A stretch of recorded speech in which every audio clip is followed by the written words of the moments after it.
coisa boa, coisa gostosa. Seja muito bem-vindo a mais um episódio maravilhoso do SulsaCast, coisa boa, coisa gostosa.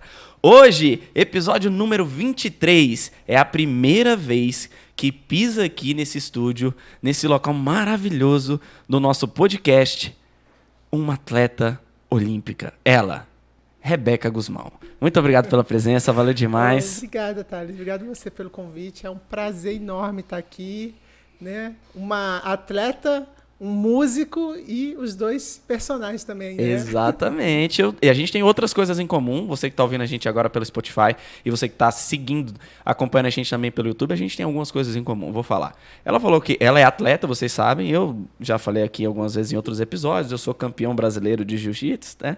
Faixa amarela, quando eu tinha 13 anos, tinha 44 quilos. Mas o título tá lá. Ela parece que tem uma irmã que é música também, né? Musicista. Tem minha irmã mais velha, é a Aline. Tem uma banda que é a banda Alaquice, né? Banda Alaquice, e é roqueira.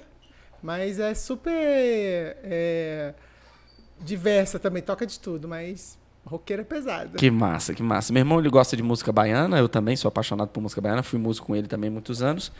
E ele tá despontando aí na cidade, Thiago Nascimento, um beijo aí, ele veio aqui no 20º episódio, quem quiser curtir, é só acompanhar aí lá. E é o seguinte, Rebeca, a gente vai trocar uma ideia bem solta, bem descontraída aqui, fica à vontade para falar o que você quiser e fica à vontade para não falar também, não tem problema nenhum. Agora, funciona mais ou menos assim, a gente divide uma parte do nosso podcast com a parte profissional, a sua história, a sua parte profissional. Outra, a sua parte de treinamento físico, afinal de contas eu sou personal, eu sempre gosto de trocar uma ideia sobre como anda o treinamento físico das pessoas, vêm aqui, a gente bate um papo direitinho, vai ser bacana porque você é personal também, a gente pode trocar um papo um pouco mais técnico. E o terceiro e mais importante, eu diria, que é a parte das baboseiras, né? A gente sempre tem uma história inusitada por trás de algum convidado e a gente vai tentar arrancar alguma coisa aqui da Rebeca. Agora você que está aí no YouTube, seguinte, não esquece de curtir logo esse vídeo, tá certo? Se não curte, faz o seguinte, não curte não, coloca o dislike, assiste tudo, se você não gostar, deixa o dislike, eu tenho certeza que você vai gostar e troca pro like, beleza? Seguinte, Rebeca, conta pra mim, eu separei algumas perguntas aqui, né? Geralmente eu nem separo, mas separei, estudei um pouquinho a sua vida, eu falei, cara, vamos trocar essa ideia de uma maneira um pouco mais profissional. O que você acha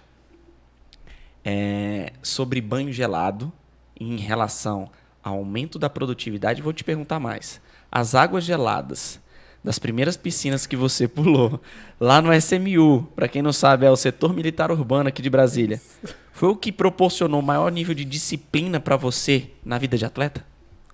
É engraçado porque hoje, quando o pessoal fala muito nesse negócio de geração raiz, geração Nutella, né? O pessoal fala, o que é uma criança Nutella, um adolescente Nutella? Eu falo assim, é aquele que acha que a piscina, quando está 26, 27 graus, ela está muito fria.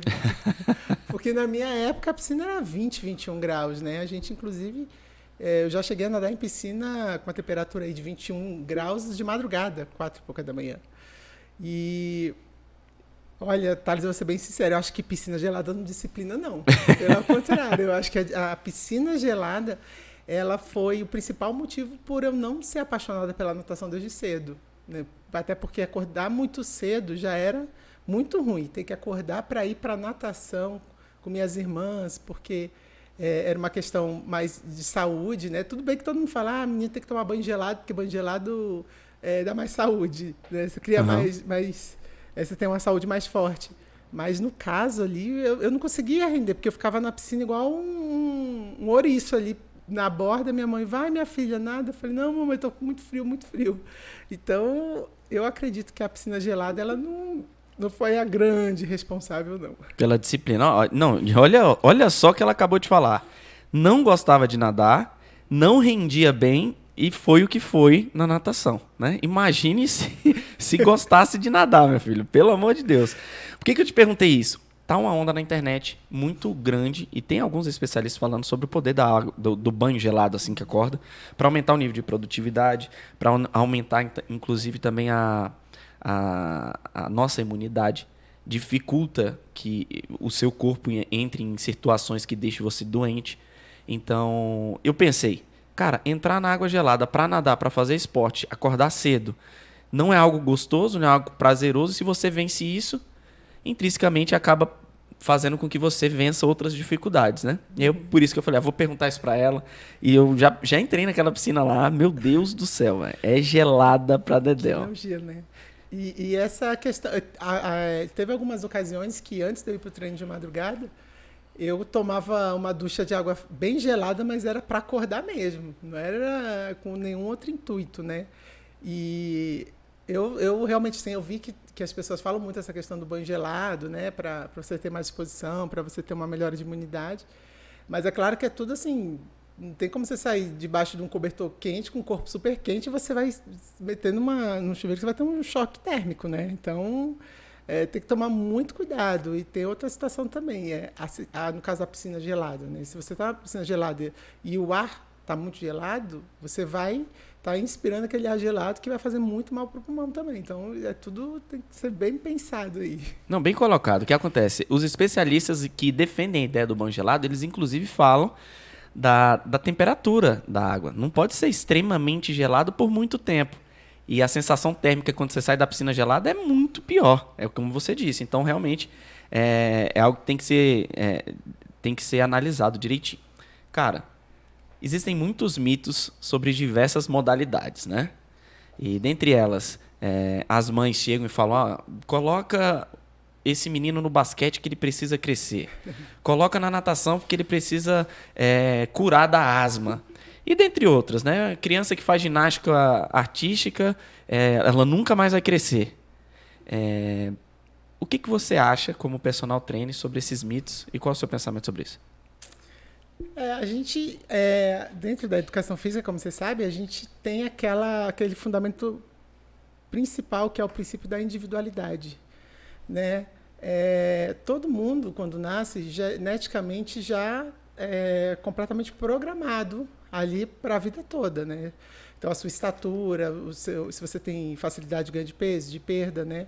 E os fatores externos que podem influenciar, né? A gente fala que, por exemplo, a criança que é desnutrida, ela não vai conseguir crescer. Por mais que ela tenha ali na genética dela um biotipo para ficar com 1,70 m, 1,80 m, se ela for desnutrida, ela pode ficar com uma estatura muito mais baixa, né? Porque a alimentação é um fator que influencia demais no crescimento da criança.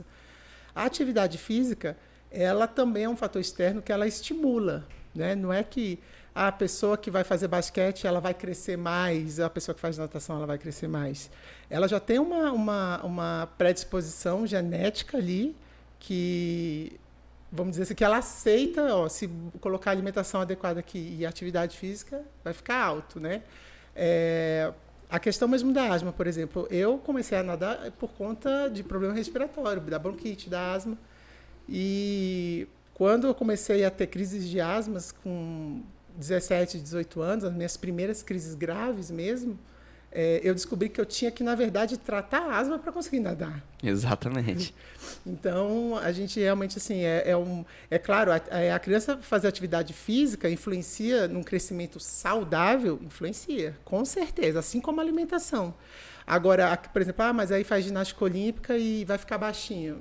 Não é isso, é porque a pessoa já tem uma genética para ser baixinha. Eu fiz ginástica olímpica, eu tive que parar a ginástica olímpica porque eu estava muito alta para ser ginasta, né?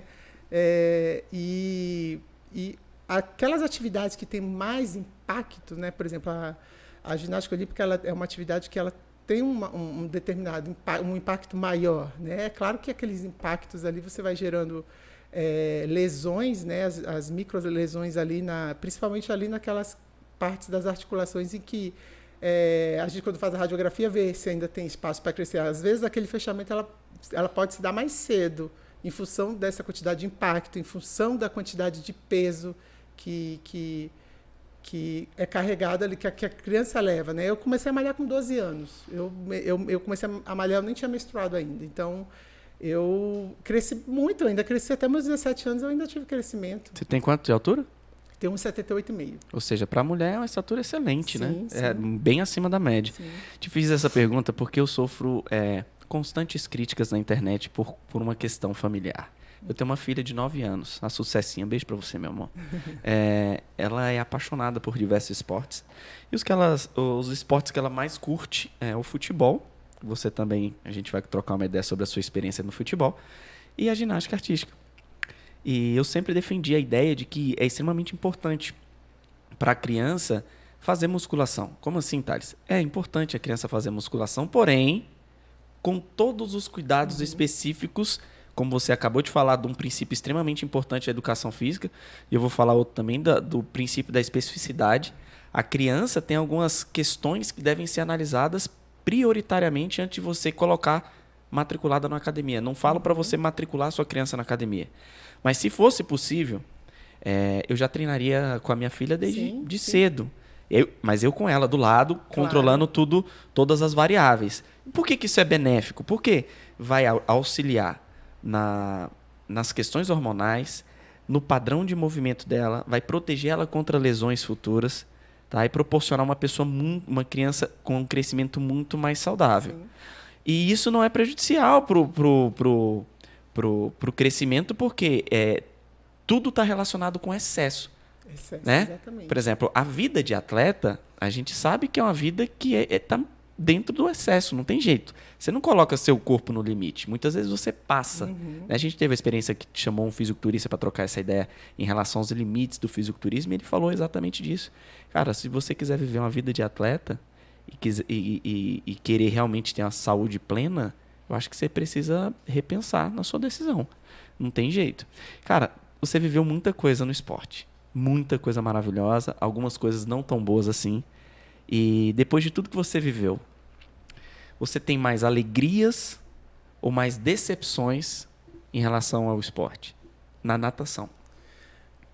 Eu seria muito injusta se eu dissesse que eu tive muito mais tristeza, decepções do que alegrias, né? Até porque eu comecei a competir com 12 anos e foram aí 10 anos de muitos títulos, né? Eu conheci o mundo inteiro. Eu tive uma oportunidade que talvez eu não tivesse tido na minha vida, né? De poder ter conhecido o mundo.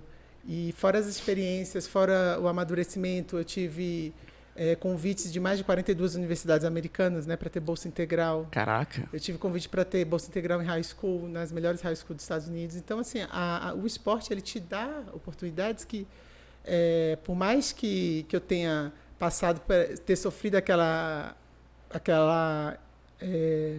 como é que eu vou colocar? Aquela injustiça. Eu não posso fazer com que isso apague toda a minha história, tudo que eu conquistei, até porque eu conquistei tudo muito rápido. Eu fui medalhista pan-americano com 14 anos.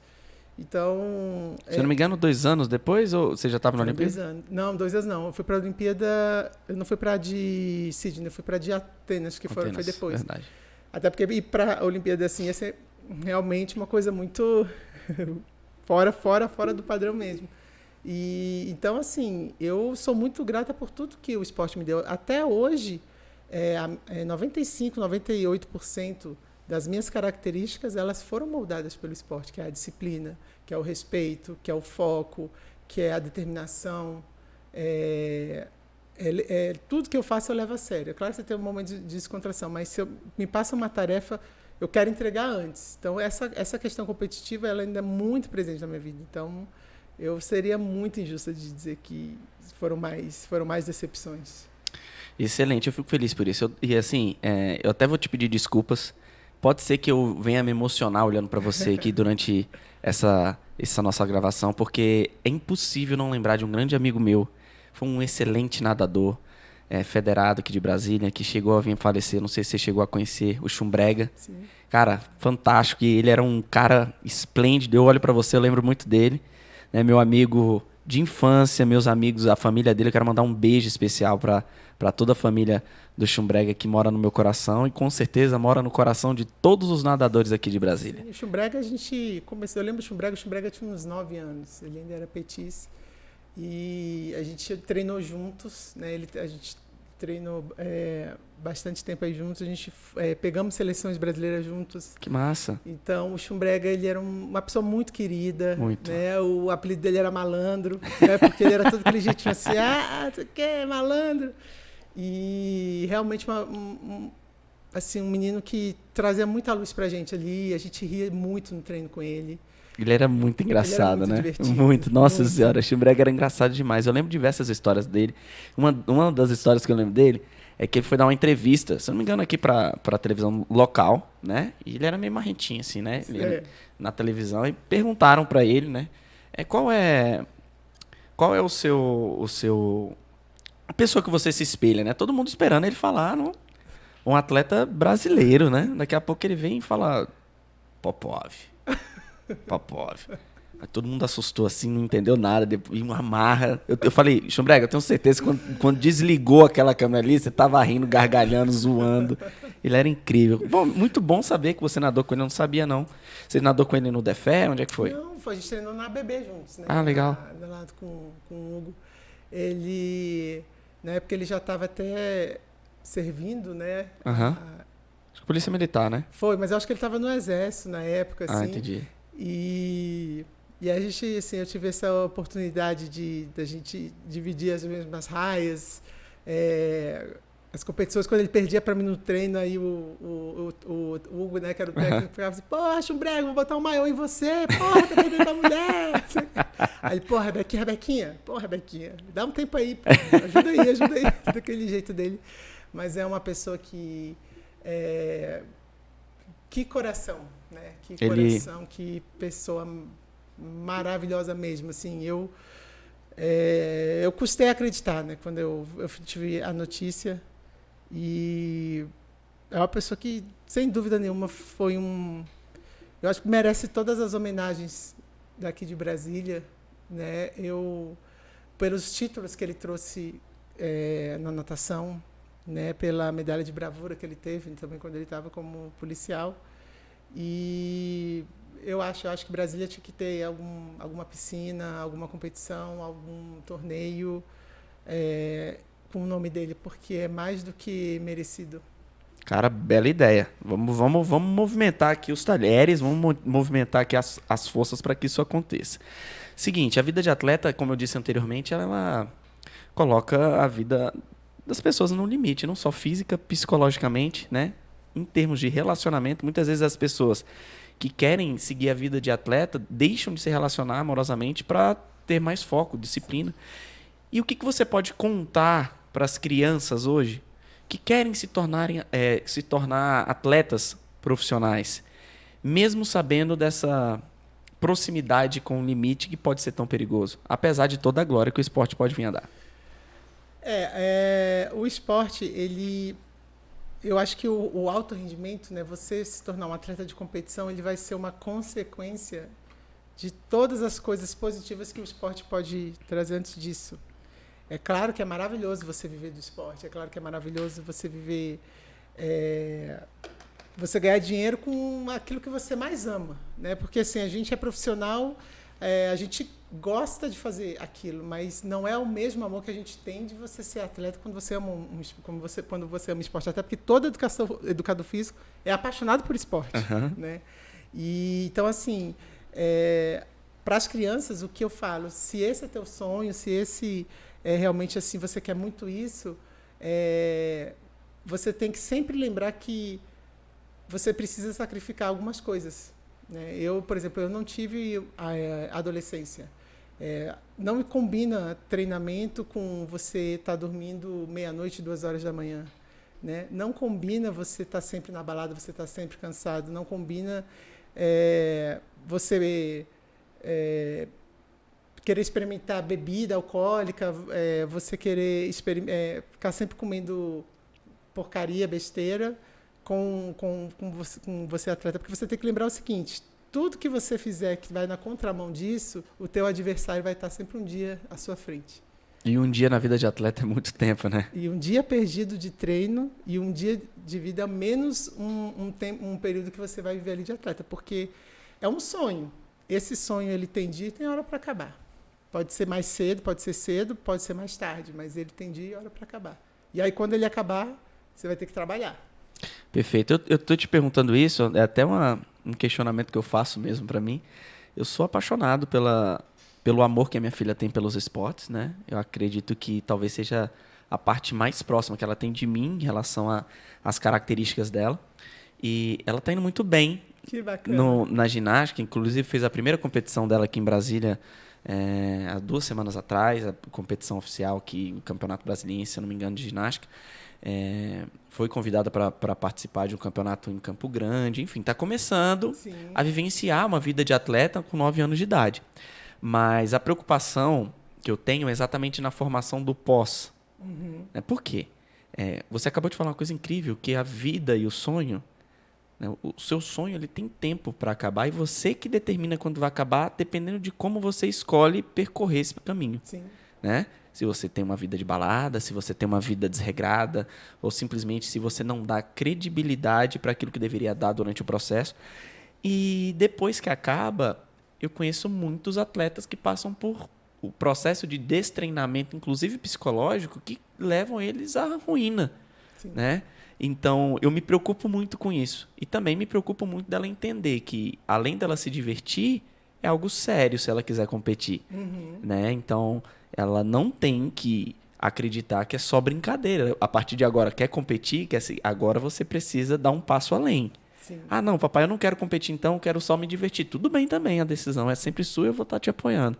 E eu acho que a gente tem que se preocupar muito, principalmente os pais, em deixar as crianças tomarem as próprias decisões em relação a isso. Eu sou apaixonado por ela jogando futebol, ginástica artística, mas eu nunca vou impor que ela tem que ser atleta. Sim. Ela que tem que querer. Isso é muito importante, porque o apoio dos pais é fundamental, né, na vida de todo atleta. E, assim, eu acho muito, muito injusto os pais que tentam acabar com o sonho de crianças que querem ser atletas, né? Que falam, não, isso aí não é bom, daí é só perda de tempo, você não ter que gastar seu tempo com outra coisa. Eu acho uma tremenda injustiça, porque nem os pais têm direito de frustrar o sonho dos próprios filhos, né? O meu pai, quando eu era novinha, assim, que eu tinha uns 8, 9 anos, os professores falavam muito para ele: olha, Djalma, procura um clube para federar a Rebeca, ela tem muito talento, né? Que essa questão da escolinha já não segura ela. E meu pai sempre falava: não, ela, na hora que ela quiser, ela vai me pedir. Isso aí é dela, não forço ninguém, não vou forçar minha filha, né? Eu já vi muitos pais forçarem muitas crianças. Você vê que a criança não está feliz naquele ambiente de esporte, né? Inclusive crianças assim, de 7, 8 anos, o pai leva para treinar em um lugar, e acaba o treino naquele lugar, leva para outro lugar para treinar, assim, coloca realmente a criança numa estafa, assim, que ela vai odiar aquilo. Tudo que é forçado, a gente passa a não gostar depois que a gente tem o controle da nossa vida, né?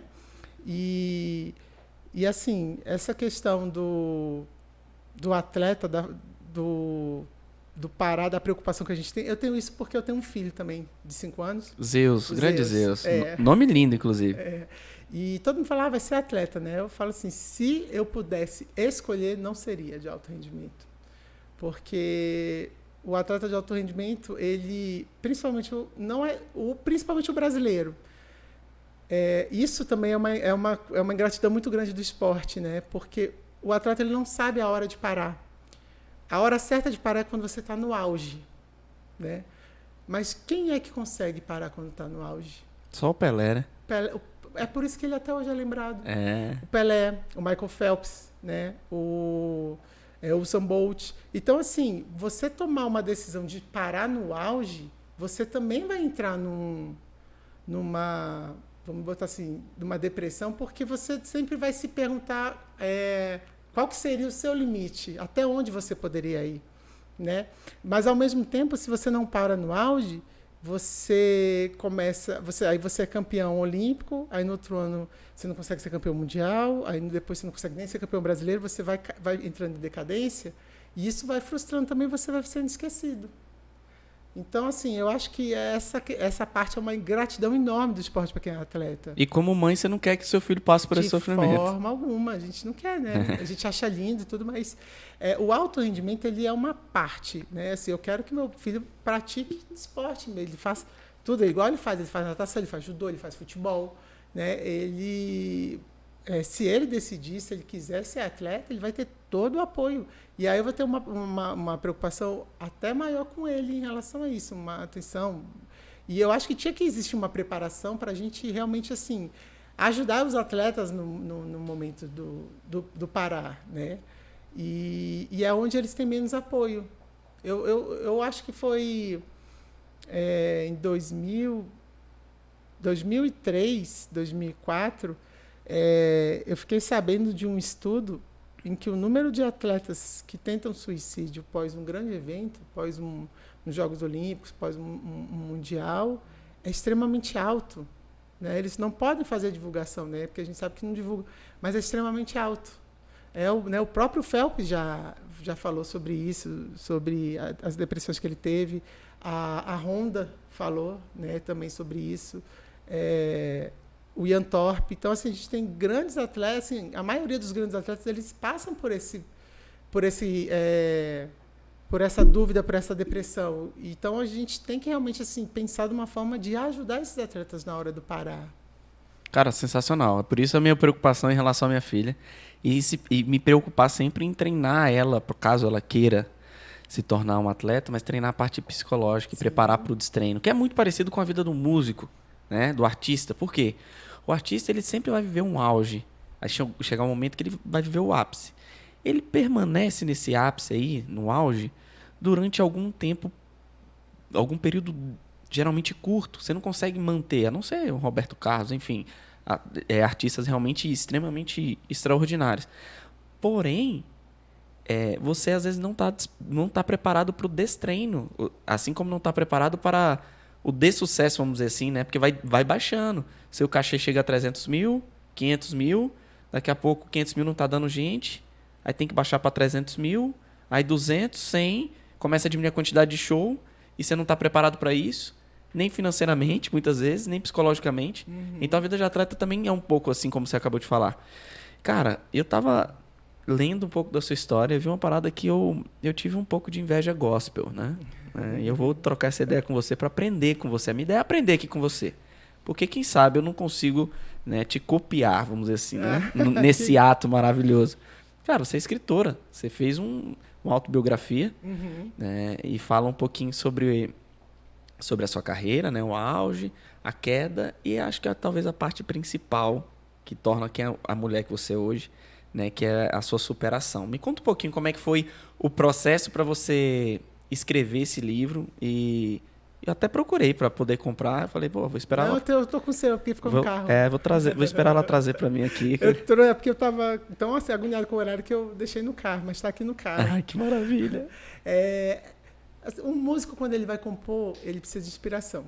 Perfeito. Né? Para ele ter inspiração, ele precisa estar no momento. Ou ele está, como por exemplo, quando ele vai escrever uma música assim mais sentimental, ele tem que estar sentindo alguma coisa ali, uma dor, um sofrimento, uma perda, né? Ou também está em êxtase. E desde o momento assim que eu recebi a notícia, né, de que eu seria suspensa, Foi em 2000 e... Foi 2007, final de 2007. E eu precisava colocar aquilo para fora de alguma forma, né? Então eu comecei a escrever. Naquele momento eu comecei a escrever, como se fosse um diário, né? E é por isso que eu falo, o nosso crescimento, né? As grandes histórias, não é o seu resultado final. Por exemplo, quando fala assim, a sua medalha mais importante, eu não tenho uma medalha mais importante, eu tenho um caminho mais importante que foi percorrido até eu chegar naquela medalha. Então, para mim, o momento êxtase da minha vida foi quando eu consegui o índice olímpico, porque eu tive 10 tentativas em um ano e eu consegui na 10ª tentativa. E aquele caminho que eu percorri até chegar ali foi um caminho de muita dor, de muita lágrima, né, de muito sacrifício, de muita alegria. Então, isso, quando você olha para trás, quando você relembra a sua história, é isso que é bonito. É a sua história que vai inspirar as pessoas e não a medalha. Porque o resultado ali é muito bonito, tá? Mas aquela medalha ali, ela vai para um baú e acabou. Então, para mim, eu sempre me inspirei nisso, no que eu sentia, no que eu estava sentindo, né? E eu tive... eu atravessei o inferno, né? Com tudo que eu passei. E é aquela frase que fala, né? Se você tiver que atravessar o inferno, continue atravessando, né? E eu, graças a Deus, eu consegui realmente atravessar e superar aquilo tudo que eu passei. Então, É fácil. Você que é músico, você vai tirar fase. Principalmente se tem uma filha. Eu acho que eu quando estava escrevendo o meu livro, no momento que a gente parou, eu parei porque eu falava que eu precisava de um final feliz. Né? Que nenhuma história pode terminar triste. E aquele final feliz seria ou quando eu revertesse todo esse processo ou quando acontecesse alguma coisa na minha vida, né? E aí, quando eu descobri que eu estava grávida, eu liguei para a minha ghostwriter e falei assim, agora a gente pode terminar o livro porque eu tenho meu final feliz. E ela falou, poxa, então vamos terminar. E foi, coincidentemente, no ano das Olimpíadas daqui do Brasil, né, aqui no Rio. Então, foi maravilhoso isso para mim. Sensacional. Agora conta pra mim, a sua vida de atleta, maravilhosa, sensacional. Eu gosto sempre de lembrar os pontos bons e bonitos. Muita gente provavelmente está escutando aqui, está esperando que eu pergunte para ela sobre a questão do doping, que eu pressione a Rebeca. E fica aí até o final que você vai ver como é que eu vou fazer essa pergunta. Que eu sei que você está esperando isso. Eu sei. Você está negativo demais. Não é assim não, rapaz. Quem manda nessa zorra aqui sou eu, rapaz. Que porra é essa?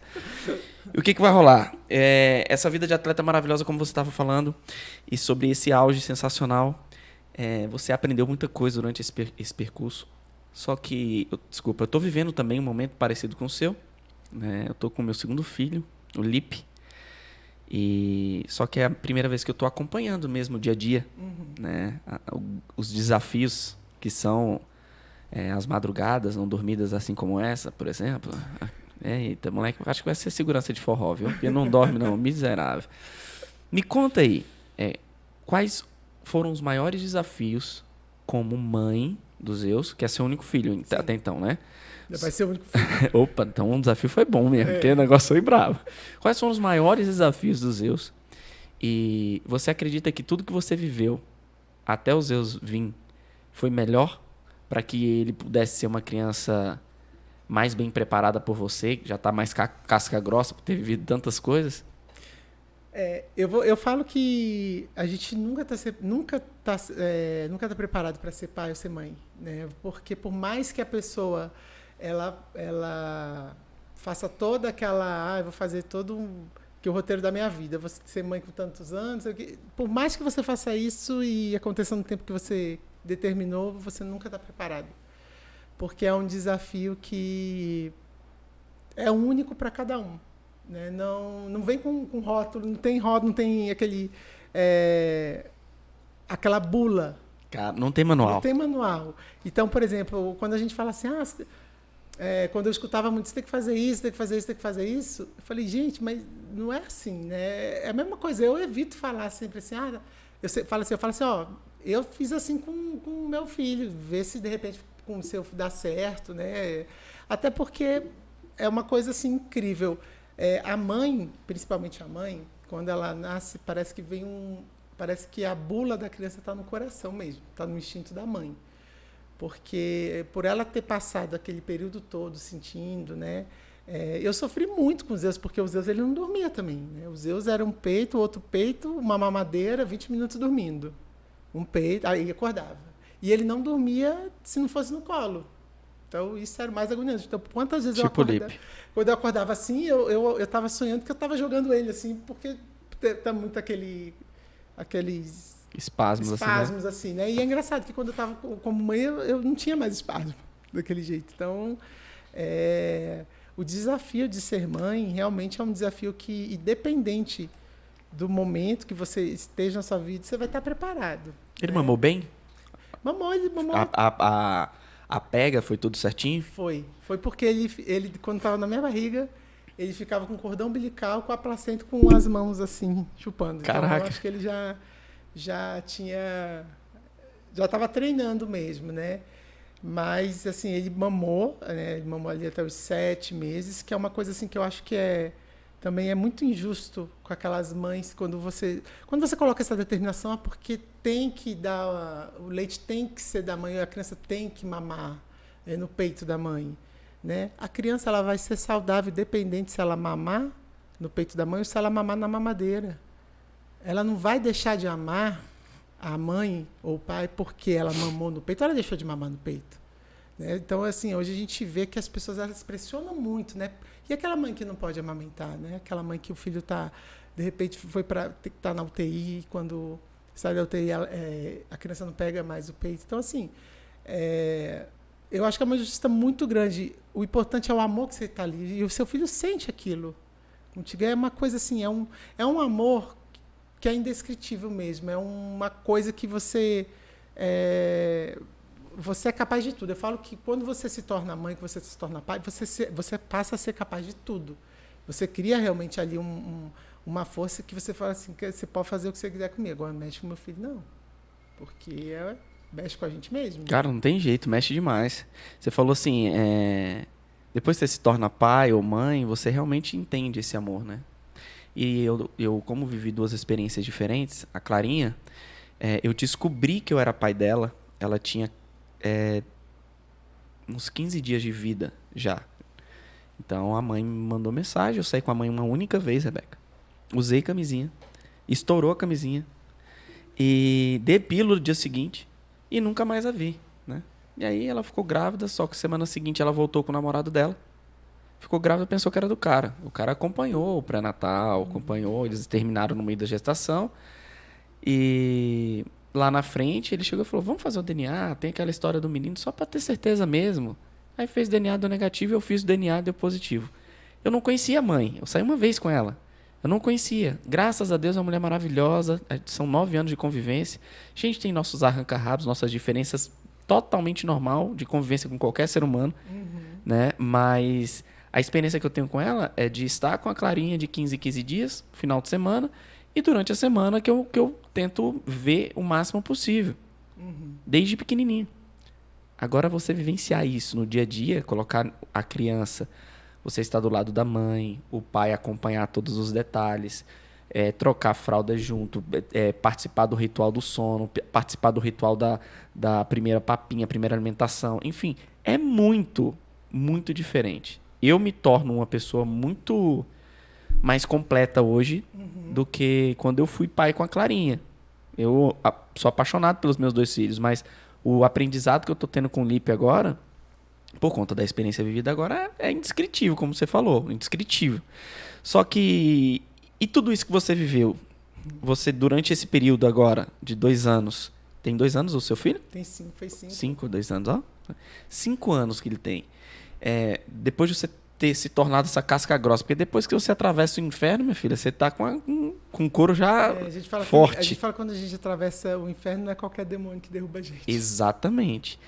Esses ensinamentos te tornam uma mãe mais preparada para lidar com as adversidades do filho, dos Zeus?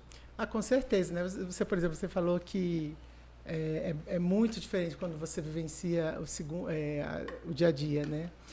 Mas com certeza você ia ter essa experiência diferente com o seu segundo, porque o primeiro você não ia saber como fazer, o que era. E com o segundo você está muito mais preparado sempre, né? Então, e eu acho que o pai, no caso da criança, né, quando a mãe está grávida, a mulher ela tem que saber respeitar bastante o tempo do homem, absorver às vezes aquela notícia, porque tem homem que fica em êxtase, né? Tem homem que fica em choque, que parece que não aceita aquela coisa, né? E aí acaba entrando em conflito com a mulher.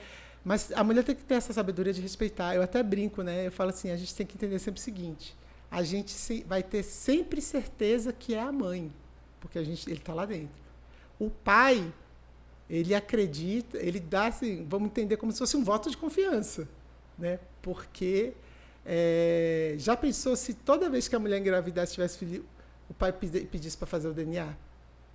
E aí ia gerar confusão geral, né? Mas assim, eu falo, você tem que pensar o seguinte, você chega para você e fala, olha, você é o pai, vocês podem estar casados há 50 anos, que ele está te dando um voto de confiança. Poxa, você é pai. Então, se ele absorveu aquele momento, ótimo. Se não absorveu, ele vai, uma hora cai a ficha. Cai, você pode ter certeza. E a gente até brinca que geralmente o homem ele só é pai quando ele pega no colo mesmo, que ele vê aquela coisinha assim. E aí é o momento que ele vai desmoronar, né? Então, até nisso, a gente tem que ter essa sabedoria com o homem, né? E aquela coisa, gente, até o primeiro ano ali, eles não querem saber do pai. É a mãe, tudo é a mãe. É a mãe, é a mãe, é a mãe. É uma disputa de que a mãe é deles então, assim, o pai realmente ele é uma figura importante ali naquele momento para dar o suporte para a mulher. Eu, por exemplo, com meu marido, eu falava, deixa que eu fique acordada porque alguém tem que trabalhar, meu filho. Alguém tem que estar amanhã bem disposto, com disposição, porque se os dois ficarem de madrugada com esse menino aqui, ninguém bota dinheiro em casa, né? Então, a gente fez isso. Mas é bem sacrificante. E os erros, assim, hoje eu sou, cada dia, cada mês, cada ano que passa, assim, parece que ele vai deixando a gente mais forte, né? E ao mesmo tempo você já vai imaginando, meu Deus, está passando muito rápido, daqui a pouco ele tá querendo sair de casa. Eu acho lindo quando ele pega e ele fala, mãe, eu não vou largar você nunca. Fala, ai, meu filho, não vai mesmo não, porque eu também vou te largar nunca. É muito bom, isso é gostoso, né? Essas dificuldades que eu passo na noite, assim, minha mulher também, ela é extremamente apaixonada pela cama, né? Ela dormia 10 horas seguidas tranquila e agora tá tendo um grande desafio. E aí quando eu vejo, às vezes eu acordo com o choro, né, dela, por não estar dormindo, às vezes se desespera, meu coração aperta, fica difícil. E aí eu pego ele, na hora que eu pego ele, assim, ele olha pra mim, dá tipo um sorriso com gargalhada que parece que eu descanso na hora, de tão feliz que você fica com o neném junto ali. Cara, se você não tem filho ainda, meu parceiro, providencie que você vai ser um ser humano superior, tenho certeza. Seguinte, vamos falar um pouquinho sobre essa questão do doping. Eu vou falar de uma maneira totalmente diferente de tudo aquilo que eu ouvi, que eu pesquisei e que eu vivenciei na época, né? Eu te acompanhava, eu já fui nadador, obviamente que nunca num nível do Chumbrega, no nível do meu irmão, que era sempre nadou melhor do que eu, mas eu gostava de nadar. Nunca fui federado, mas eu gostava. Nadava peito, gostava mais de peito. Assim como você, se eu não me engano, era peito e crawl, né? E livre. Então, e eu acompanhava muito você, os esportes, e eu não sei, não é uma questão de eu estar na sua frente aqui, eu nunca tive a oportunidade de conversar com você a primeira vez, mas depois de tudo que eu percorri, eu senti um pouco de injustiça dentro das histórias que eu vi. Porque numa questão de doping, eu nunca vi, tá? Se você já viu alguma vez, você me avisa, eu quero pesquisar, mas eu nunca vi o errado não ser o atleta. Sim. Por que só o atleta pode cometer erros? Né? Por que o laboratório ou as pessoas responsáveis por fazerem a coleta não são suscetíveis a errar também? Uhum. E a sensação que eu tive durante esse período foi essa de injustiça. E aí, há um tempo atrás, eu questionei sobre uns amigos meus em relação à questão desse documentário que teve da Matsunaga. Uhum. Enfim, por trás de um acontecimento, sempre tem alguma outra coisa que as pessoas não enxergam. E, às vezes, depois que você cometeu um erro, você comete o erro, você cumpre a pena e logo depois você ainda é crucificado. Sim. Né? Mesmo quando você comete o erro. E quando não comete e continua sendo crucificado, né, e julgado, é ainda mais injusto. Como você, hoje, depois de ter passado por tanta coisa em relação ao doping, em relação a você ser banida do esporte, você lidar com a injustiça de tudo que aconteceu? É muito difícil, né? Principalmente porque eu fui absolvida em todas as instâncias aqui no Brasil, né? E ficou comprovado que eles que fizeram a troca da minha urina dentro do laboratório, né? Mas, infelizmente, são poucas as pessoas que ficaram sabendo, né? Essa questão de que realmente sempre é a culpa do atleta é porque sempre a corda arrebenta para o lado mais fraco. É sempre mais fácil você punir o atleta, né? Do que você, a entidade assumir ali um erro, né? Ter que indenizar o atleta por isso, perder a credibilidade, perder contratos. Então é mais fácil, fala que é mais fácil, bota a culpa aqui, que aí vai ficar suspenso um tempo, não sei o quê, e depois acabou e volta ao normal, né? E o meu problema foi justamente esse, eu peitei, né? Porque quando você faz alguma coisa, é muito mais fácil para você. Você assume, você realmente vai ficar ali um tempo punido e vai voltar, né? No caso ali, como é que eu ia assumir uma coisa que eu não fiz para eu voltar para eles fazerem comigo de novo? Porque eu sabia que eles iam fazer de novo, para eu ter o banimento, né? Então, foi muito difícil. Eu falo isso para todo mundo. A justiça esportiva, ela é a mais cruel de todas as justiças. Ela é mais cruel do que a justiça criminal. Porque o cara que mata, o cara que estupra, que comete latrocínio, ele vai para a cadeia, ele fica um tempo preso, aí uns 8 anos no máximo. Ele vai sair e ele vai ter que ser ressocializado. Ele tem que ser, né? Os direitos humanos ajuda naquela ressocialização, porque ele acredita que é uma segunda chance daquela pessoa. Sendo que o sistema aqui no Brasil penitenciário é terrível. A pessoa tem de tudo para sair muito mais animal do que quando ele entra. Então, é o treinamento, parece, lá dentro de se tornar uma pessoa pior, né? Muito pior. Então, assim, o atleta, quando ele comete, né, se, por exemplo, vamos dizer que eu tivesse tomado alguma coisa, eu teria prejudicado só a mim. Ninguém teria morrido por isso, ninguém teria ficado mais pobre por isso. Eu teria sido a maior e única prejudicada na história, né? Agora, as pessoas fazem de você um bandido, porque todo mundo aponta para você, todo mundo te julga, todo mundo começa a falar, tá vendo, isso aqui eu sabia que tomava alguma coisa, não sabe a sua história, né? Não sabe que você começou desde pequeno, tanto que você se sacrificou, né? E os meus resultados, eu não fui uma atleta que eu surgi do nada, né? Os resultados não foram exponenciais a ponto de forma serem alguma, né, de forma alguma. analisáveis, vamos dizer assim. Pô, não, vamos ver aqui que ela ganhou muito tempo aqui nesse período. Exatamente. Eu acompanhava, eu vi que assim, a sua evolução era uma evolução natural de treinamento. Completamente. E assim, as pessoas falavam, mas ela ganhou, ela ficou muito forte. Eu falei, gente, eu não fiquei muito forte. As pessoas passaram a saber quem eu era por conta de um grande evento que teve no Brasil, que foi o Pan-Americano. Né? Então, e outra coisa, eu vou até te cortar em relação a se ficou muito forte. A gente comentou lá no início do podcast sobre a característica de individualidade. Sim.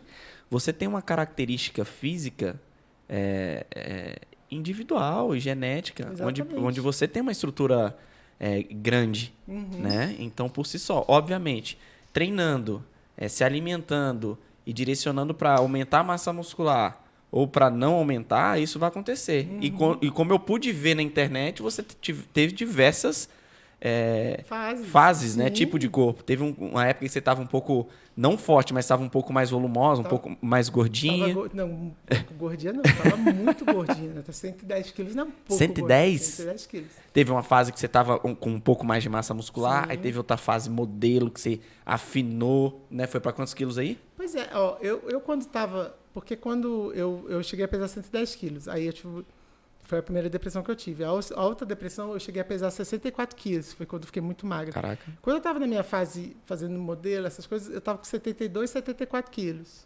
E quando eu estava na minha fase forte, eu estava com 78 quilos. Então você vê que a diferença não é uma coisa assim, ai meu Deus, drástica. A diferença, eu quando estava realmente gorda, eu estava com 110 quilos. Aí realmente eu estava bastante, né? Mas o meu peso hoje, por exemplo, eu peso hoje 72 quilos também, né? Então, caraca. Então, a variação depende muito do corpo. A diferença na época, né, foi que, como eu fazia faculdade, então eu treinava de madrugada, aí eu ia para a faculdade de manhã, treinava de tarde, fazia academia à noite.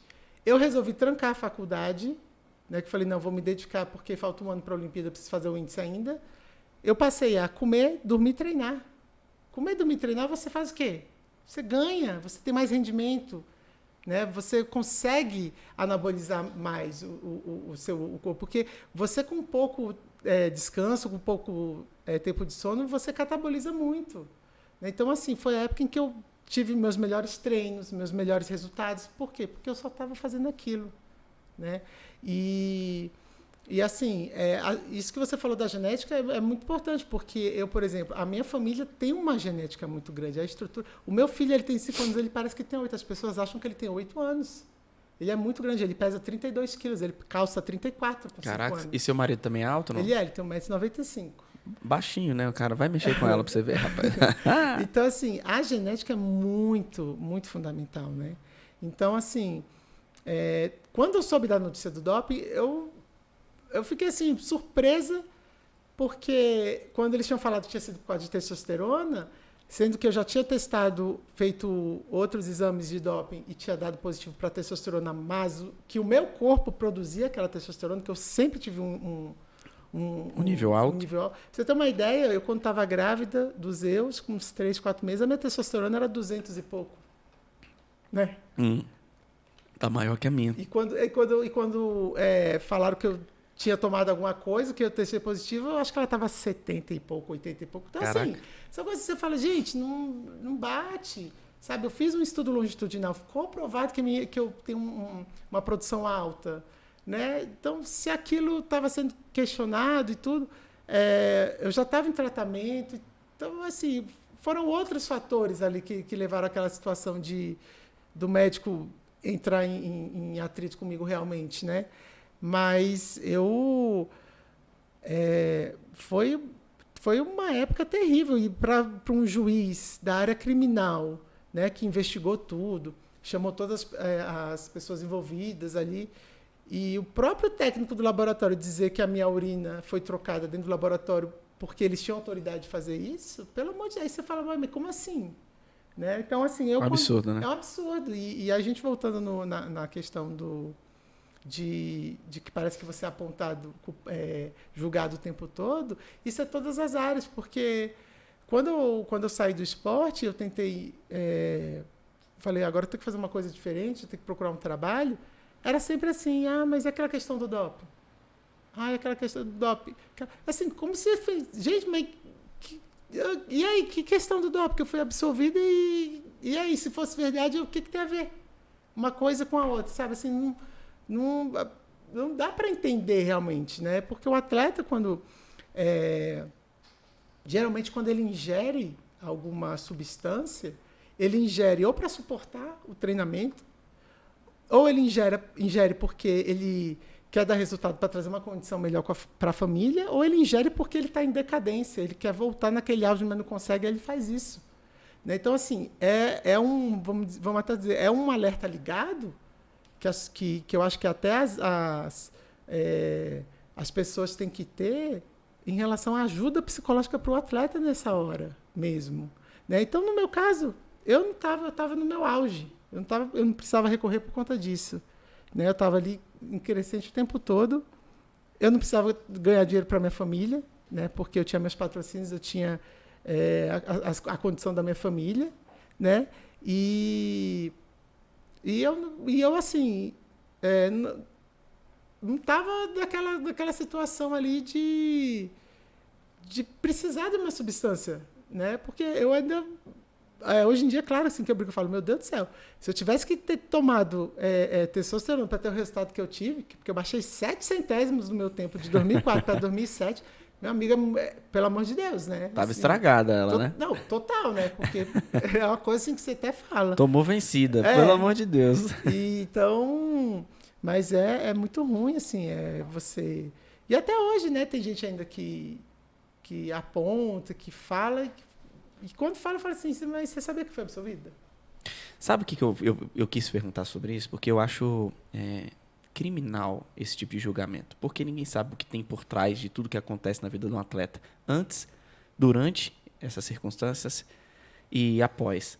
Porque é você prender a pessoa de uma forma perpétua por uma coisa que, independente de você, do atleta, independente do atleta ter usado ou não, ter cometido um erro ou não, quantos seres humanos que você conhece é 100% perfeito?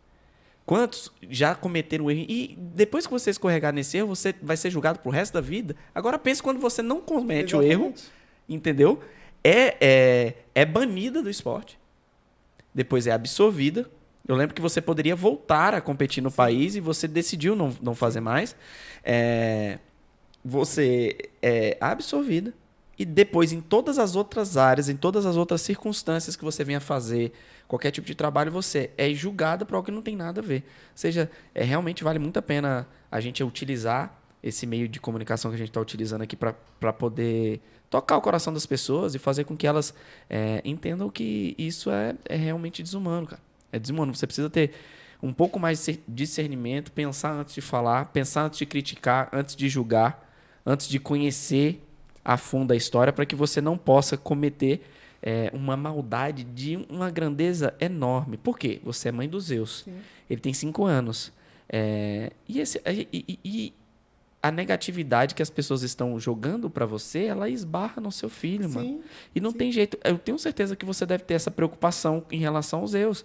Pô, quando ele crescer, ele vai me perguntar, e aí eu vou ter que explicar para ele, obviamente, mas é uma coisa que, dependendo da forma como chegue nele, pode ser que magoe. Sim, E a gente não quer que ele sofra. E não é nem isso, é a forma mesmo dele ter uma genética também, desse julgamento, de ter essa perseguição com ele. Né?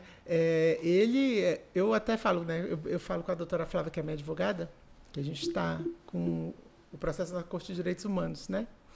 Eu falo para ela, doutora, eu só peço uma coisa, que você reverta tudo isso antes dos Zeus entender. Né? Ele, uma vez, porque ele pega o meu livro e ele fala assim, mamãe, você nadava muito rápido, não era? Eu falei, filho. Mas por que você não nada mais? Aí, quando ele falou isso, eu lembro que eu engoli seco assim, eu falei, meu filho, quando você crescer, a mamãe promete que vai te explicar tudo. Aí ele, por quê? Porque tá aquela frase, por quê? Porque tudo é por quê, né? Por quê? Então, ele tem assim, ele é um menino que tem um coração maravilhoso, né? Eu tenho certeza, vai ser um ser humano maravilhoso, até porque a gente educa ele para primeiramente pensar sempre na pessoa ali do lado, em ajudar, em sentir, né? E que foi uma coisa que eu aprendi muito nesse processo, foi a questão mesmo de você não julgar ninguém, de você lembrar sempre que por trás tem um ser humano, que tem uma família, que tem um sentimento, né? Os meus pais sofreram muito, né? Você imagina um pai e uma mãe assistir um jornal e o jornalista está falando que você pode pegar de 3 a 5 anos de cadeia, sendo que isso não existe, de você pegar. Né? Eles sabem que isso não ia acontecer nunca, e que, até porque, primeiro, doping não é crime no nosso país, né? Então, assim, para que você vai falar isso para milhões de pessoas assistir, para seus pais assistirem isso, sabe? E ninguém foi na mídia para poder reverter essa mentira, né? Não foi. Saiu ninguém... ali aquela notinha, porque o que aconteceu? Saiu que eu fui absolvido e tudo. E aí o CAI estava esperando essa decisão aqui do Brasil, né, que é a Corte Arbitral lá na Suíça, para eles darem uma decisão. Então, aí como eles deram depois uma decisão, eu acho que quiseram botar por cima essa decisão. Né? Porque eles falaram, beleza, vocês liberaram ela, mas a gente não é obrigado. E a justificativa deles foi as mais absurdas do universo. Assim, tudo mentirosa, tudo... eles faltaram com a verdade ali. Porque eles falaram, por exemplo, que eu não tinha ido em nenhum momento na Suíça, eu nunca questionei para a FINA a minha contraprova, a prova B. Eu fui 2 vezes na Suíça contestar o documentado do painel de doping, tudo direitinho. Como é que eles falam que eu não fui contestar? Qual que é o negócio? Você não pode recorrer, porque a Corte Arbitral é a última instância. Mas é uma corte que ela é completamente política. Né? Os membros da Corte Arbitral são presidentes de comitê olímpicos, advogados das federações internacionais. Né? Então, assim, não é uma coisa que a gente pode levar a sério. E quando você vai julgar a vida de um atleta, a vida de uma pessoa, gente, eu acho um absurdo você botar na mão de pessoas em que não entendem de justiça. A única pessoa que foi uma pessoa ali humana foi uma árbitra, que ela era juíza. E ela era completamente contra o banimento. Porque ali tinham as provas. Os 2 outros membros não eram. Né? O advogado da FINA, que era o que estava contra mim, ele era árbitro do CAIS ali também. Como é que uma pessoa que é árbitra é advogada da entidade que está contra mim, gente? É absurdo. É muito absurdo. Então, assim, eu me tornei muito mais humano depois disso tudo. Essa questão das pessoas, quando a gente fala da liberdade de expressão, né? A gente tem que ter muito cuidado, porque as pessoas, elas confundem, elas não entendem o que é isso, né? A minha liberdade, ela termina onde começa a sua, e vice-versa, né? Porque eu posso falar de uma atitude que você teve, mas eu jamais posso falar da sua pessoa, dos seus sentimentos, entendeu? Eu jamais posso te ofender a sua honra. Então, as pessoas elas confundem isso, né? Você vai lá embaixo, você quebra o carro de uma pessoa. Eu posso falar dessa sua atitude? Poxa, que atitude feia, atitude de um animal, não sei o quê. Agora, eu pegar e falar assim, poxa, Thales, você é um bandido, você é um sem caráter, você é um péssimo pai. Sim, eu não faço parte das... Como é que... Peraí, quem que te dá o direito de falar isso? Sabe, ninguém pode fazer. Eu não posso fazer isso com você jamais pode fazer isso com você. Exatamente. Chegou o momento da gente trocar uma ideia aqui numa parte que eu gosto muito, viu? Me conta como é que tá a sua rotina de treino hoje. Porque a rotina de treino de atleta é aquele treino extremamente volumoso, né? Você acabou de falar aí num período que você estava treinando, nesse período do doping, que foi realmente absurda a quantidade de treino, né? Teve que trancar a faculdade para poder melhorar os seus rendimentos. Mas e hoje? Como é que estão os treinos hoje? Conta a verdade, hein?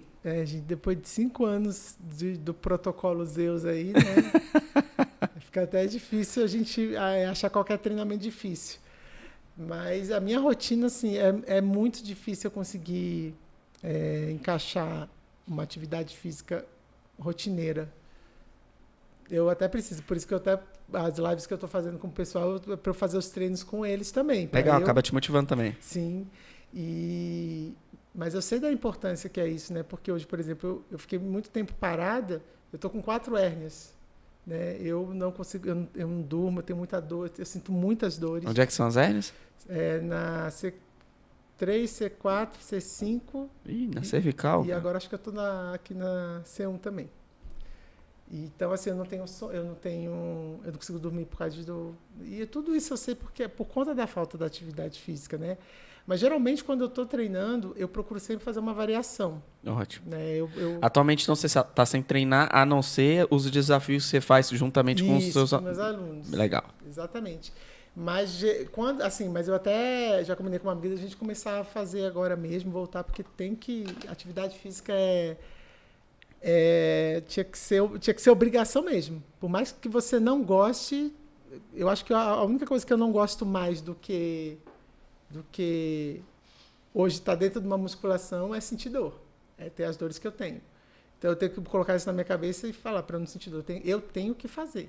Né? Então, eu procuro variar. Eu, por exemplo, vai ter dia que eu vou nadar, vai ter dia que eu vou andar de patins, vai ter dia que eu vou fazer boxe, vai ter dia que eu vou fazer a musculação, vai ter dia que eu vou botar a caneleira e vou para o mercado fazer compra, e ao invés de subir pelo elevador, eu vou subir as compras pela escada. Então, assim, eu gosto de fazer essa variação, porque todo mundo fala, poxa, você deve estar malhando muito, né? Que você está maravilhoso. Não, gente, o segredo é realmente você fazer algumas atividades que você tem que fazer, mas você descobrir uma que você gosta muito. Se você descobre que você gosta muito, o resto fica fácil. Essa fórmula é a fórmula da continuidade, né? Sim. Que aquela que você tem que fazer te proporciona um resultado que te motiva a se manter fazendo, e aquela que você gosta proporciona o sentimento de querer nunca mais parar. Uhum. E tirando a natação, né? Vamos tirar a natação de lado, porque está dentro da sua vida e está tatuada no seu corpo, vamos dizer assim. Qual o esporte que você mais... Os 3 que você mais gosta, assim? Esporte ou exercício que você mais curte? Eu gosto de boxe, né?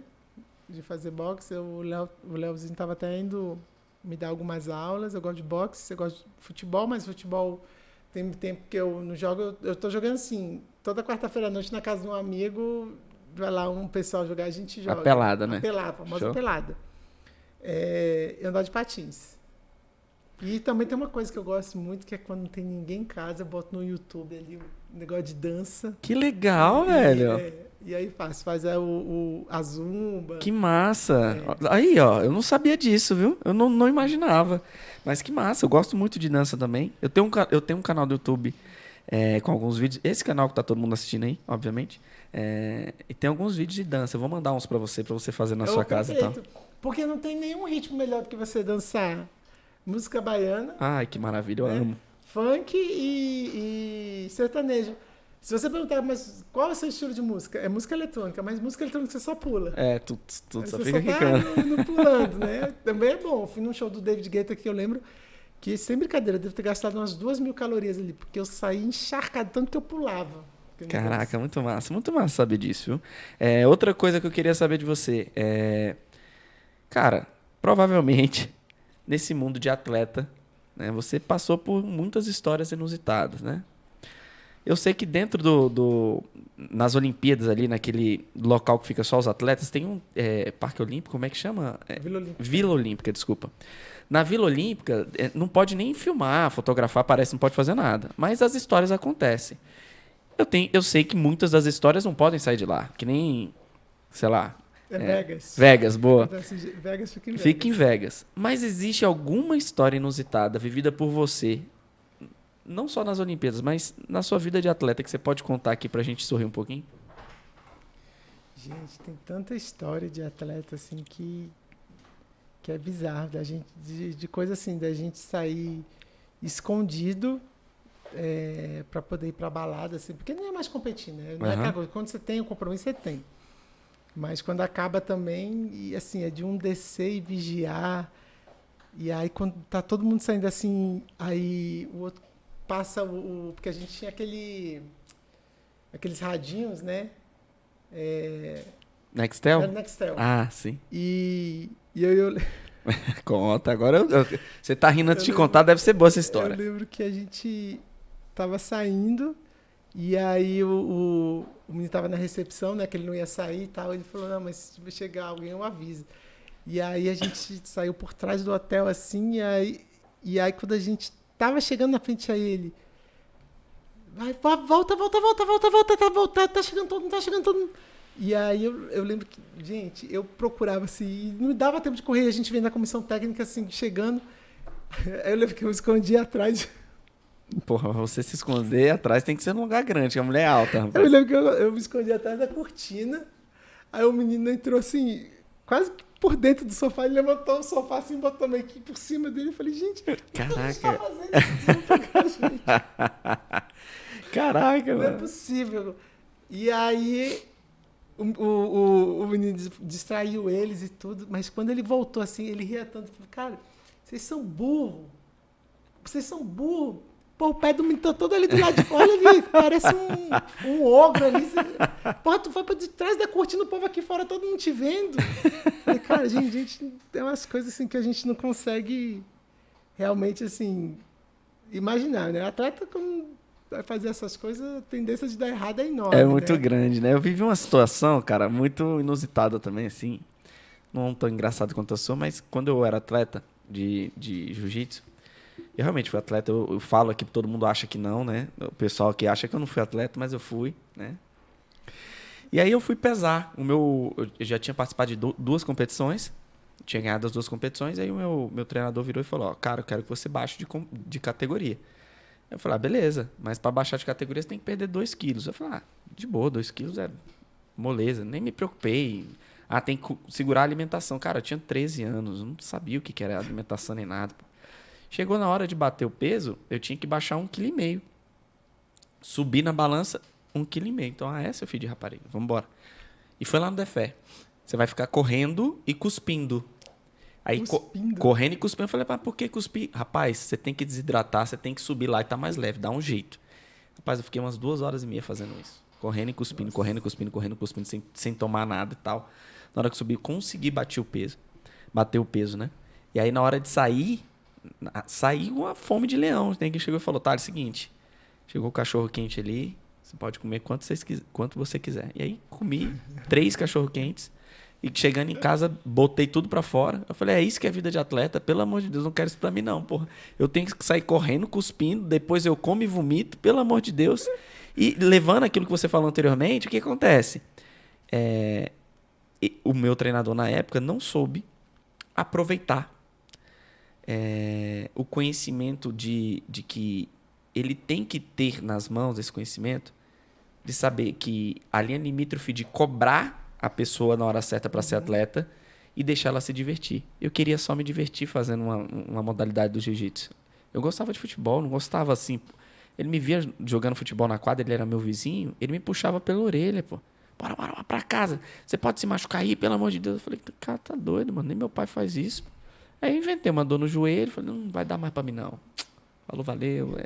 E acabei abandonando o esporte. Ainda bem, né? Porque talvez eu... A gente ganhou um grande músico. Ainda bem, por favor. Ó, outra coisa que eu quero saber aqui, ó. Nas farras das Olimpíadas, quem aproveita mais? Os atletas ou a comissão técnica? Fala a verdade. Com certeza a comissão técnica aproveita muito mais. É mesmo? Porque eles podem comer o McDonald's à vontade que tem, né? Eles podem... Tudo liberado, né, pro atleta lá, mano? Tudo liberado. Que maravilha, velho. É tudo liberado. Então, eles podem ir pra boate, eles podem dormir a hora que querem. Então, eu hoje, como professora, né, eu já tive atletas, né, que eu fazia parte física, eu falo que você... Assim, é muito gratificante você ganhar uma medalha através de um atleta. Você fazer parte daquilo é muito gratificante. E ainda mais você fazer parte, porque você sente um pedaço daquela medalha sua, mas aí você pode fazer fazendo tudo que você gosta de fazer, né? Cara, você falou dessa medalha aí, parece que nas próximas Olimpíadas eu vi por alto na internet, parece que a medalha vai ser um pouquinho mais gordinha e ela vai poder ser dividida. Que bacana. Você pode dar um pedaço da medalha para uma das pessoas que fez parte da sua história. Que legal. Espero que não seja fake news, porque é uma puta ideia, né? É legal, até porque a medalha, assim, que eu falo, a medalha, ela é só uma representação, porque tanto que a gente vê, eu lembro do Amaral, que eu sou muito amiga do Amaral. O Amaral jogador? Ele vendeu a medalha dele das Olimpíadas por R$20 mil. Caralho! Porque o atleta, ele não se apega, assim, claro, tem atleta que é muito apegado, né? Você não vai querer nunca que alguém vai e roube sua medalha, óbvio, mas... ou alguém chegar para mim, me dá sua medalha? Pô, não é assim, me dá, né? Conquista sua, poxa. Agora, do atleta pegar e fazer um leilão ali para arrecadar, para fazer doação, isso acontece muito, né, do atleta. E, poxa, você realmente, assim, porque as pessoas, quando um atleta ganha medalha, eles dão muita ênfase, muita mídia ali pro atleta. Mas o atleta, ele não chegaria ali se não fosse um staff, ele, principalmente ninguém chega o técnico. sozinho, né, mano? Porque não é só o atleta que sacrifica, né? Muitas vezes o treinador também, ele tem família, né? Então ele está abrindo mão de estar ali com a família dele para estar com o atleta, né?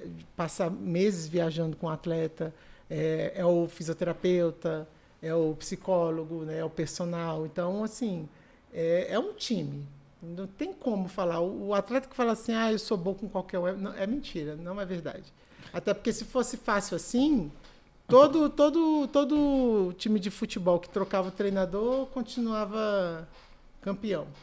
Não, é uma puta sacanagem o cara que fala um negócio desse, né? Porque realmente você acreditar que é bom sozinho ou com qualquer um é ser muito prepotente. Sim. E agora conta um pouquinho sobre a sua...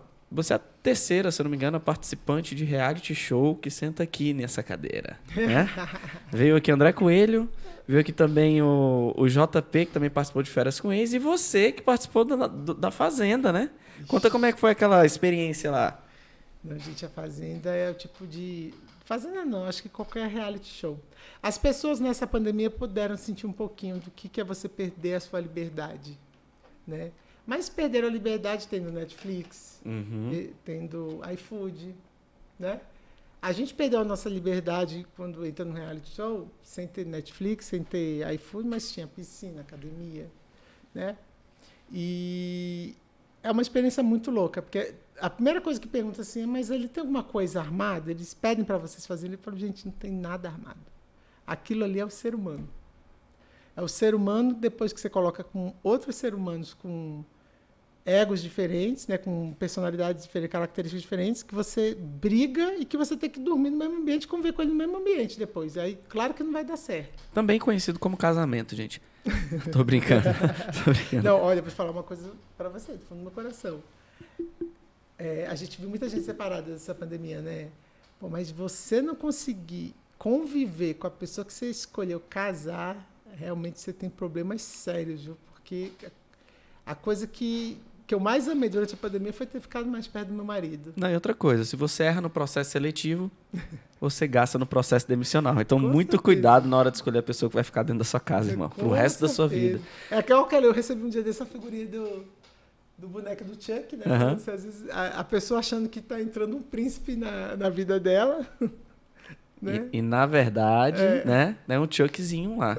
Mas o que você mais aprendeu lá na Fazenda? Sim, É uma situação complexa. Eu quase entrei num reality show também. Eu fiquei na semifinal. Não, perdi na final. Eu fui na seleção, né? Era o The Circle da Netflix. Caraca, eu adoro aquela série. Pois é,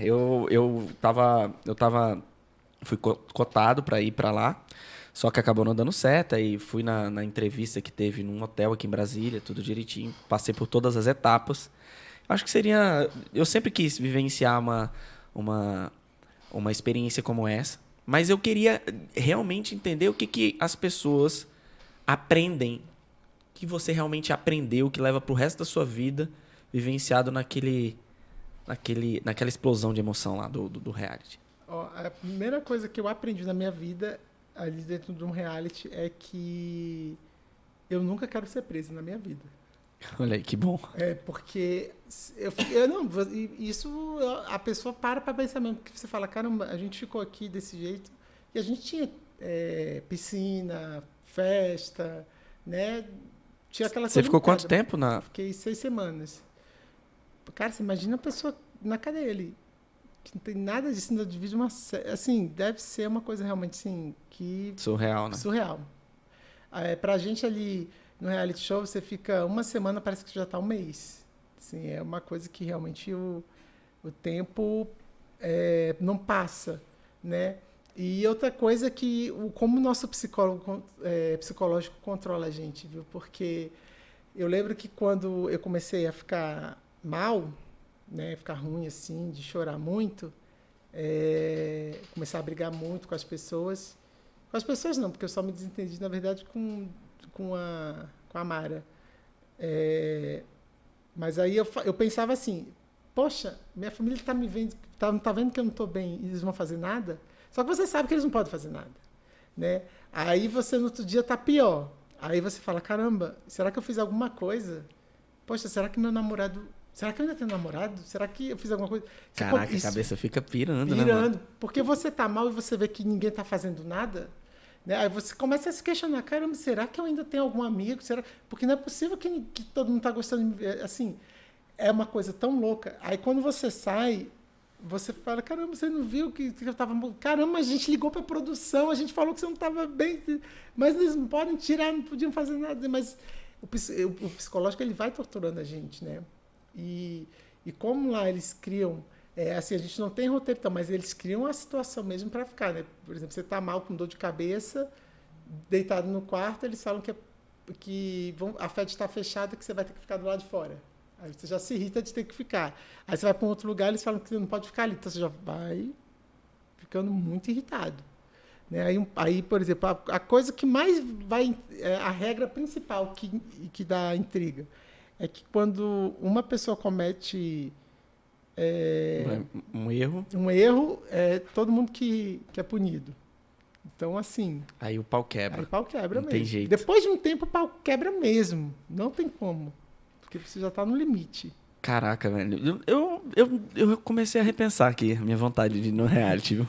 Agora, eu sempre falo isso, eu sou contra ator participar de reality show. Porque eles sabem atuar. Não, ele tem um ponto... Ele sai na frente, né? Sai, total. É o nadador com aquela roupa especial que tem e o cara que tá só depilado de sunga. Não tem como, sunga assim, Delta. Eles sabem atuar, eles manipulam, eles sabem chorar quando querem chorar, eles sabem rir quando tem que rir. Então, assim, eu sou contra. Tinha que não botar ator em reality show. Ou então criar um reality show só pra eles, que a gente vê o melhor ator. Pronto. Né? A gente já vê quem tá atuando melhor. Rebeca, cara, a gente tá chegando ao final do episódio com muita dor no coração, né? Foi incrível esse bate-papo. Espero realmente ter ajudado muitas pessoas a entenderem o seu mundo, o mundo da Rebeca mãe, da Rebeca que superou todas as dificuldades, que simplesmente também viveu coisas glamurosas dentro do esporte. E eu tô muito grato realmente você ter vindo. Muito obrigado. E conta pra gente onde a gente encontra você nas redes sociais pra galera aí começar a te seguir. Eu sei que quase todo mundo tá ouvindo aqui se te segue, mas vai que tem um ou outro aí que não segue. Né? Primeiramente, obrigada, Thales. Assim, para mim é uma honra também, né, gente? Não é só atleta, né? Também que eu tô aqui, né? Com os nossos marotos. Né? Então, assim, obrigada mesmo pela oportunidade de estar participando aqui com vocês. O pessoal pode me achar aí. Eu tô no Instagram, no @RebecaGuzmãoOficial. No Facebook, que é Rebeca Guzmão Oficial, né? Eu uso mais ali a fanpage mesmo. No Twitter é Beca Guzmão. É Beca Guzmão? É Beca Guzmão. Porque roubaram Rebeca Guzmão. Sério? É. Miserável. Não é? E assim, dizer que eu sou uma pessoa super acessível, tá, gente? Assim, eu posso demorar um pouco para responder, porque com a correria do dia a dia mesmo ali, que eu trabalho na Câmara, ele é muito corrido, mas eu demoro, mas eu respondo. E sou eu que respondo, não é assessoria. Eu tenho uma assessoria que acompanha tudo, mas eu faço questão de responder sempre as pessoas, principalmente aquelas pessoas que estão passando por algum momento difícil, né? Com depressão, ou precisando criar uma motivação para atividade física. E eu convido você também, Thales, e todo mundo aqui, ó, a galera toda aqui, ó, para acompanhar a live de domingo, 21 horas, que a gente sempre dá o nome da live é Dicas de Verão com Rebeca Guzmão. Massa. Que é pra gente falar sempre abordar algum assunto bacana, tirar algumas dúvidas e o desafio, que é um treino. O último desafio agora foi o desafio do nome, né? Que cada letrinha do alfabeto era um exercício. Eu vi. Você viu? Eu vi. Não viu? Você fez? Claro, pô. Pô, pelo amor de Deus. Eu fiz sem saber. Depois eu falei, isso eu já treinei já. E eu achei bacana que o pessoal falava assim, Rebeca, você é muito espertinha, né? Porque o teu nome só tem exercício fácil. Aí eu, será? Porque a letra A, né? E a letra R era abdominal. A letra A eu acho que era abdominal, alguma coisa assim. Mas a letra E era só burpee. Né? Então, assim, eu falo, gente, só daí eu já paguei aí 40 burpees. Faz, né? Então, que aí já... Então... Vamos fazer um negócio melhor então aqui, já vou pegar você de surpresa. Eu me comprometo a dividir essa live uma vez com você, a gente marca direitinho, a gente troca essa ideia, divide a audiência lá, troca uma ideia, fala um pouquinho sobre esse seu desafio, que eu acho interessante. Quanto mais pessoas forem motivadas a se movimentar, a praticar atividade física, melhor vai ser para a nossa população, né? Você como personal, você como ex-atleta, sabe a importância que é disso. Então, eu estou me disponibilizando a não só fazer o desafio com você, mas a gente dividir essa live com a galera. Combinado. Então, ó, já tá feito o convite, a gente vai marcar certinho pra gente. Aí a gente avisa para todo mundo. Tá. Beleza? E aí eu vou fazer um desafio pro Thales e o Thales vai fazer um desafio pra mim. Eita ferro. Porra, vou fazer um... Eita, acho que vai... Ela é atleta, mano. Ela sabe aonde apertar mais, porra. Atleta também, atleta e música. Só não pode pedir pra eu tocar violão, porque eu não sei nada. Botar você pra dançar, então. Meu Deus do céu. Galera, então é isso. Se você ainda não me segue nas redes sociais, @Thales Sucesso, entre o Thales e o Sucesso somente um S. Sem H e com 2 L's. Carimba, papai. Carimba que é sucesso. Tamo junto. Tamo junto.